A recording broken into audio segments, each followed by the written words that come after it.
I think we're just really excited, like just excited to release it. I mean, we've had it under our belt, but we didn't we sesh it, but then we have times away when we're not in the car. I was about to say that, like we haven't like rinsed it out, so we'd have times we don't listen to it. Yeah. And when you do, it's like, oh, It's fair.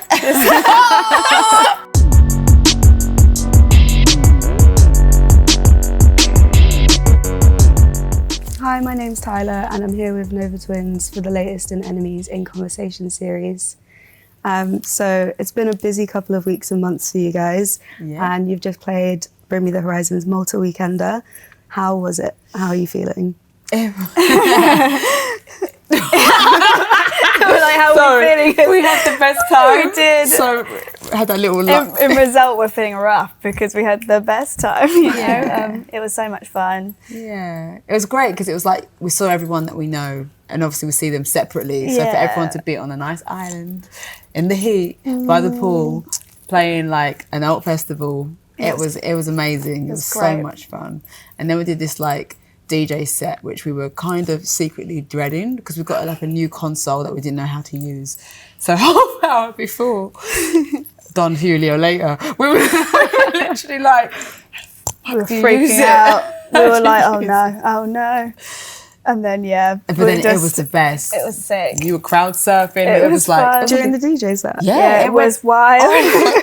We just got it was fun. Yeah. How much tequila does it take to get you in that? A lot. We were nervous. We was nervous, and we had like an 8-hour gap between our actual show at like 3, which we obviously didn't. Like we didn't drink then. And then we had like 8 hours till the DJ set, so we thought we're on holiday, it's Malta. And then it just escalated. There was a massive rainstorm at the end. We were just drenched. Everybody was like a crazy rain party. Yeah, it was like Original Nutter. It started like we put that on, and then it was like raining, and then we switched it to Prodigy Firestarter, and then it came down like it was like the Amazon. heavens opened. Love that. And they just cut us off. We was like, we're still gonna keep going. Yeah, but it's obviously dangerous. Mic in hand, decks, laptop, everything drenched. Passports left on the side. I nearly lost my passport. It was carnage, but it was the best. So yeah, it was one of them. We're fresh off the back, so we're a bit excited. So yeah, it was fun. I mean, you got to celebrate if you're feeling the vibes. It was good vibe. It was it was nice. Loads of great bands as well. Yeah. So, in terms of exciting times, obviously you've got the new album, Supernova.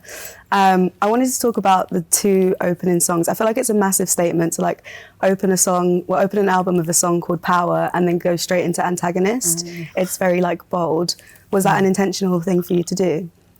I think we definitely wanted to start the album with like a really like supercharged, kind of empowering anthem kind of themes to open it with that kind of, so you kind of set the precedent of what we want people to feel from the album. So Power was that for us, and we actually wrote that last, but it kind of like tied up everything into the intro. Yeah, it's like a minute and a half of chaos. And then it's like, and then obviously Antagonist comes in, which it rains in at the beginning. So it was just a nice juxtaposition. What kind of message were you kind of wanting to put across with the album? Because it feels really confident, really self-assured, almost like a middle finger to the people that kind of doubted you along the way. Yeah, a lot of that happening. No, but more than anything, we just wanted people to, I think for us, it was a true reflection of where we were in lockdown. So we were just writing, we were feeling, everything was going off in the world, and there was so much to talk about. And it was quite turbulent at that particular time for a load of different reasons. So, but we got through it. And I think there's that running theme throughout the album, isn't it? It's like no matter how bad it gets or how good it gets or whatever, you will always get through and you'll always be the winner at the end of the day. So we wanted people to feel like they could take on anything and, you just hold on, you'll get through. So there's definitely a sense of like empowerment, and we're always about that anyway. We're never going to, you'll see vulnerable moments, but we'll always come off on top in the end. So that's what we want people to feel. We want people to feel you have to struggle to be in the bad. You have to struggle to be a black woman. No, you don't. You just get through it, and you do. I think especially coming at it being like 2 black women in this industry in rock, we always wanted to be like, this is us, this is our place here, and we belong here too, and you can come at it with this force and power and just you own the space. That's why we want to have our audience listen like that and feel that on the other end of the album. It's almost like being the change that you want to see. If no one else is doing it, then why aren't you the person that just does it and changes everyone? Yeah. When did you realise then that you had that power as Black women in music to be able to kind of put a voice to underrepresented people? I was going to say, like, at the beginning, like, we didn't see it like that because we were so young. We just started the band and we just was doing so many gigs and just thought we're just in a band and like any other band. But as we went along, we slowly realised that, you know, when we were playing these festivals, we were looking out to people that didn't look like us, backstage didn't look like us, playing on stage didn't look like us. And we would see like people in the audience that looked like how we felt growing up coming to shows like this. So then we were like, you know, we have to do it for them, and we are representing so much more that isn't supported in the industry or in the mainstream or anywhere at this point. So then we just started to realise that this is it's more than just us. More than us, yeah. Especially like even when we won like the Heavy Music Award, it felt like it wasn't even our award. It felt like a real win for the whole community, and we're just like, this is great because that just shows that we're opening the door for so many people. We always try to bring as many other bands in, like with the Voices for the Unheard as well. Is it one of those things that's like, you almost can't help yourself but carry on pushing, and there's such a solidarity that comes in being in the music industry and finding those connections? Is it something that's like, you don't even have to look for them, it kind of just comes into your lap?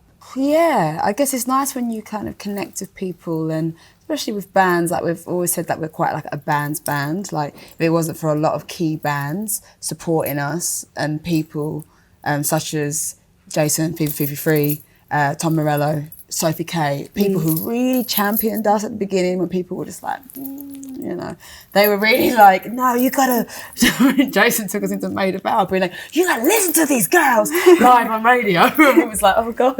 Like he just stuck his neck out for us, you know, and we're always appreciative of them people. So we're always gonna do the same because we got given the opportunity, Bring Me putting us on their album, and we'll always do the same if we can or however we can. So I think it's just about bringing each other up, bringing other women up, bringing other people up, because being on your own, we always say it's not enough just us being there. Like, oh, okay, we're at this festival, we're sometimes the only women there, let alone Black people there.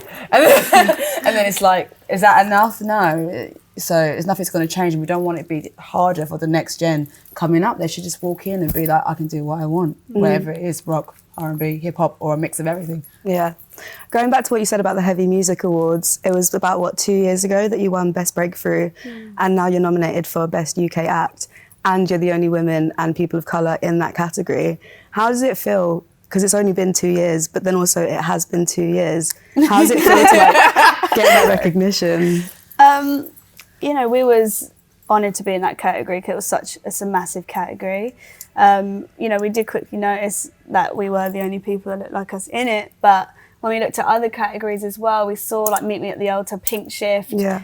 So other women like Cassiette and things Cassiette like that. coming through as well. So it was reassuring. It was reassuring, yeah. It's good to see that there's actually progress being made. Yeah, 100%. So going back to the album Supernova, everyone talks about like the curse of the second album and all that weird stuff. Did you feel pressure based on the successes of Who Are the Girls? Everyone does say that, don't they, about the second album? No. But they didn't have lockdown. Yeah, lockdown changed everything because it felt like it was so new and fresh, and we never got to like properly do the first album traditionally because it got locked down. So yeah, it was like 10 days after the album came out. So this kind of feels like another debut, you know, treat it like that. Maybe the third one we're like, oh shit. Yeah. I think also lockdown did allow us to like have the time to reflect and experiment more and just be like, what do we want, and get it wrong. Sometimes we'd write and not feel like we were in a rush to be like, that will do. Yeah. You know, it's like there was no schedule. It's just, oh, should we write an album? Yeah. We've got nothing else to do.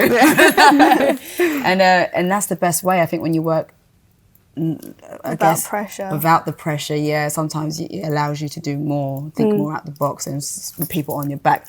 all our team's lovely. No one's going to ever be on our back because we don't work like that. But for some people, it's different. They have like major labels being like, schedule now, 3 months, go away and ride it. And it's like, How are you meant to be creative? how are you supposed to be time? creative? Yeah. I don't know.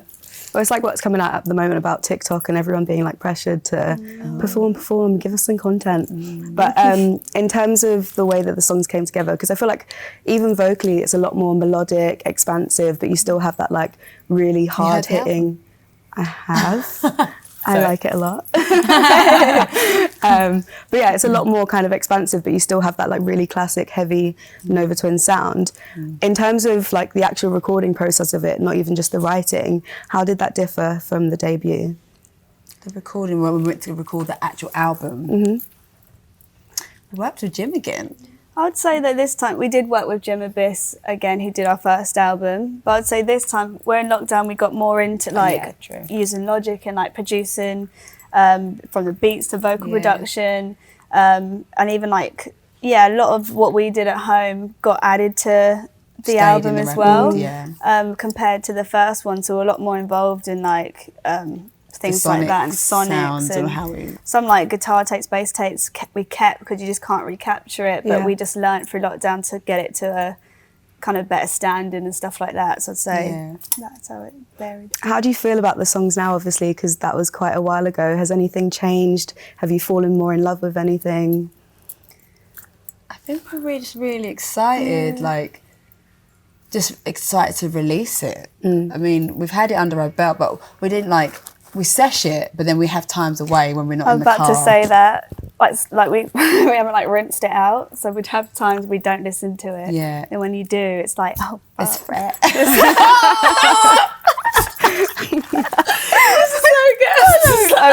did that. No, but it's an achievement. It's an achievement. No, if we hate it, who's gonna buy it? It's true.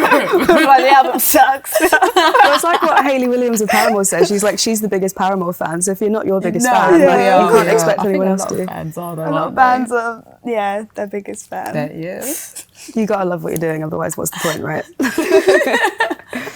But going specifically into the songs, I wanted to talk about Puzzles, the lovely sex positive anthem, I would call it.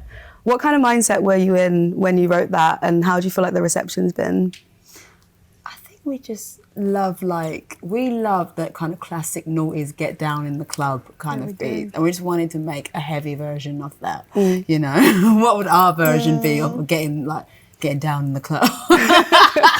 I think someone said it so well in like the YouTube comments. They were like, finally a song I can twerk and mosh to.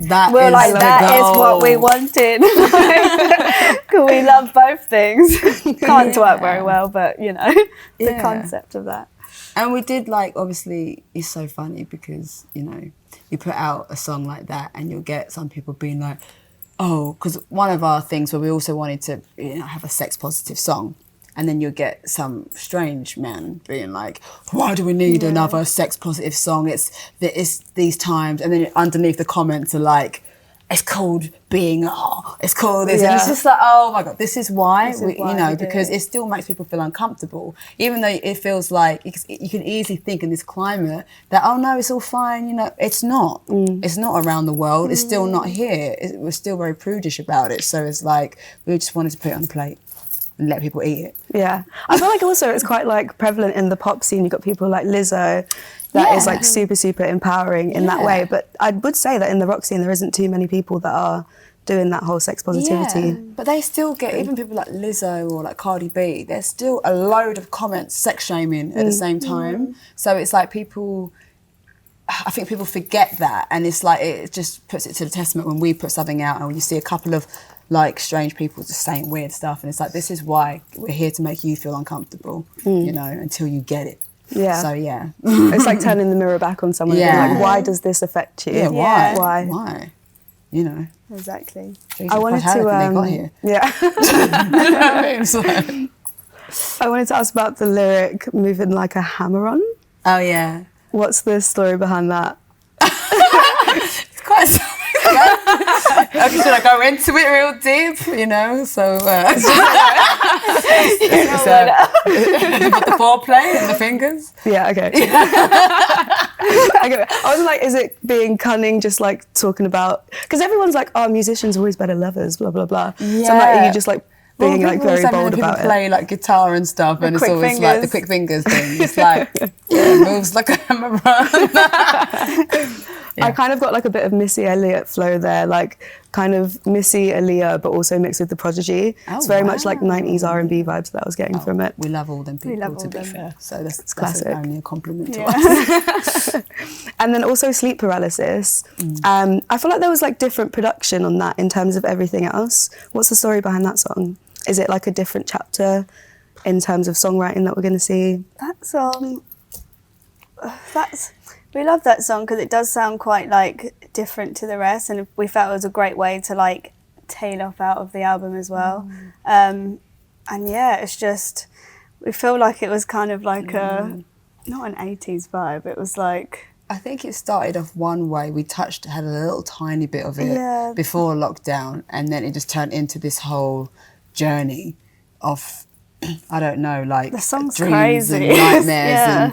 And it was quite like a bit of a rough patch when that song was getting like put together. So I feel like it sounds not all over the place, but it's quite, it sounds like what the song's like about. yeah, do you know Yeah. what I mean? It's like, it's a bit erratic, it's a bit spooky, and it's a bit because that was what was going on in the time. So it just feels It'll like go like that. dreamy and then super Yeah. like charged, aggressive, and then back into this, and then it's just a trippy song. Yeah. You know. So how excited are you then to play all these songs live? Obviously, because you had to wait 2 years to tour the first album. Because you've been playing some of the new songs live as well, right? Some of them. We're actually going into rehearsals this weekend To remember some to of them. learn the album, which will be fun. Yeah, some we like love, and we just know it would be fun live. Choose Your Fighter, we've snuck in the set, and that's really fun to play. But some are a little bit more. Some we haven't tackled yet. No. But we're gonna learn it this weekend. Figure it all out. But then you've always said, like, in terms of recording, you're only ever going to do stuff that you can actually play live. Oh So yeah. is it going to be like just getting back on a bike, like, once you get stuck in, it's like, oh no, I remember exactly what I'm doing. Yeah, because when you record stuff, you kind of just play it in, and then it's in. So then when you bring it to live, Sometimes you have to remember like all the different pedal changes that you did to even create that sound, or like just get yourself back into that kind of headspace. And it's always like a journey to get there. Once it's there, it's great. How are you feeling about playing at Meltdown Festival? It's obviously a big one with Grace Jones, and you're supporting Skunk Anansie. How are you feeling about it all? Yeah, honoured to play. Yeah, super excited. I think we toured with Skunk Anansie before, so for them to just invite us back, and you know, it's going to be Yeah, it'll just be fun. insane. It'll be incredible. Yeah. So the last time that Enemy spoke to Skin was really raving about you and saying how amazing it was that you guys have toured together and they're bringing you out for this one. I was wondering if there's any advice that she's given to you over the years that's really helped you in touring. I remember it was a great experience. It was sick. It was. I think she was just talking about like vocals and stuff, and she was saying all these different exercises. Like warm-up exercises. Like, there was one where she puts the straw straw. under the tongue, and then has to be like do the warm ups whilst having that in, and then she was saying about how she sings with like half the volume technique. So we got full on like a cappella. She was like, I could This be like close. this, and then she was like, but well, actually, I'm like. And she was like, I she can just- sing around laryngitis, and it was like, it was Insane. Like sick. when she was saying she was ill with that technique, Yeah. it was really good. So yeah, she's obviously an incredible It was vocalist. mental. So it was a great thing for us to have her there, just being like demonstration one. So when Skin was speaking to Enemy, she was saying that she thinks that you guys would be really, really good over in America. And obviously you've just done your first headline shows over there. How was that whole American experience? It was crazy, like the amount of love that we got, and we actually could finally meet people that we've been chatting to online, like all the American like Novas, and it was just the best. So I guess, yeah, she was right. There's some music in the background that you may hear like a orchestra full on right now. It's adding very to grand. It's adding to the American interview, the American story. Yeah, Continue. we're in the Royal Festival Hall. Yeah. It feels like, you know, those grand scenes in like American ballrooms where something really intense is happening. It's very. Here we go. I feel like we should tailor our voice Yeah, to we it, should, we and it will should. just really set the mood. I feel more poised already. I'm like. So yeah, back to the American shows. How does, because everyone's like there's a bit of a difference wherever you play in terms of crowd response and stuff.